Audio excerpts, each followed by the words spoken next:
1764 का ऐतिहासिक युद्ध। बक्सर का युद्ध भारतीय इतिहास का एक महत्वपूर्ण युद्ध था, जो 22 अक्टूबर 1764 को ब्रिटिश ईस्ट इंडिया कंपनी और एक संयुक्त भारतीय सेना के बीच लड़ा गया था। इस युद्ध ने भारत में ब्रिटिश सत्ता को और मजबूत किया।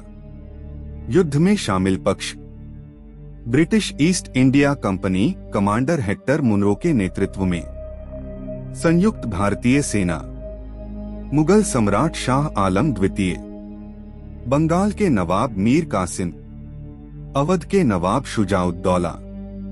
युद्ध के कारण मीर कासिम और ब्रिटिश कंपनी के बीच संघर्ष। मीर कासिम ने बंगाल की स्वतंत्रता को बचाने की कोशिश की, लेकिन अंग्रेजों से हारकर अवध भाग गया। कर व्यवस्था और व्यापारिक मतभेद: अंग्रेजों ने व्यापार में विशेष छूट ली, जिससे स्थानीय शासकों को भारी नुकसान हुआ। राजनीतिक अस्थिरता: बंगाल, अवध और मुगल सम्राट की कमजोर स्थिति का लाभ उठाने के लिए अंग्रेजों ने हमला किया। युद्ध का परिणाम: ब्रिटिश ईस्ट इंडिया कंपनी की जीत। हेक्टर मुनरो की सेना ने भारतीय सेना को बुरी तरह हरा दिया। इलाहाबाद संधि 1765। शाह आलम द्वितीय ने बंगाल, बिहार और उड़ीसा की दीवानी राजस्व संग्रह का अधिकार अंग्रेजों को सौंप दिया। अवध के नवाब की हार: शुजाउद्दौला को इलाहाबाद की संधि पर हस्ताक्षर करने पड़े और ब्रिटिश प्रभुत्व स्वीकार करना पड़ा।